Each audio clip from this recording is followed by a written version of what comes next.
Saya ingat salah satu isu yang kamu memberikan konsentrasi itu adalah isu soal TPPO ya. Ya. Itu apa kabarnya TPPO di daerah sana itu?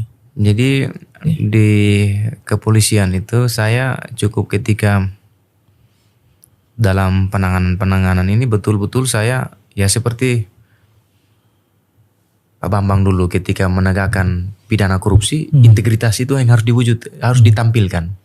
Bahwa itulah seorang penegak Saya korupsi. bukan menegakkan korupsi, menegakkan anti korupsi. Anti korupsi. Oh ya, saya keliru. Jangan Ya. salah. Saya anti korupsi. Bahaya. Oh, ya. Anti korupsi. Ya, ini perlu dipahami secara luas. Nah, saya juga begitu. Dalam penegakan TPPO itu kan mewujudkan itu tuh ya harus berintegritas. Kan kira-kira begitu. Nah, tetapi kan banyak orang juga tidak senang ke kita.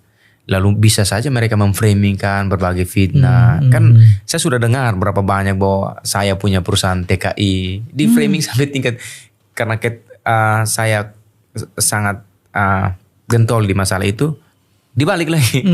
Bahwa kamu saya juga ya. ini. Tapi tidak apa-apa kan.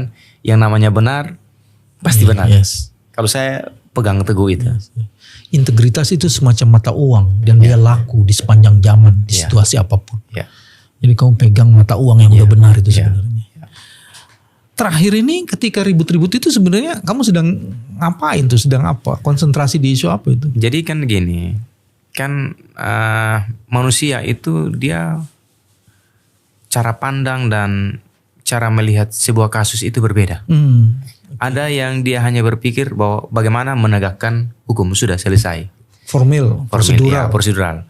Tapi kalau saya, khusus saya pribadi, kan begini. Yang saya tangani waktu itu tentang kelangkaan BBM khusus pada nelayan NTT.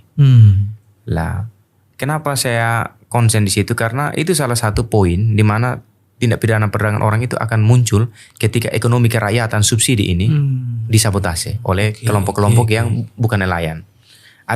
Jadi pemerintah memberikan subsidi kepada nelayan NTT begitu banyak, mungkin triliunan ya, yang kemudian dipecah-pecahkan di dalam beberapa provinsi. Nah, NTT salah satu yang mendapatkan subsidi itu. Nah, tetapi kan peruntukan untuk nelayan itu kan disabotase.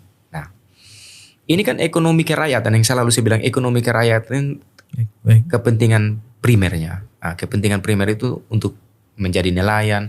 Tetapi ketika itu disabotase, maka hilanglah kesempatan untuk menjadi nelayan secara baik atau profesional atau produktif.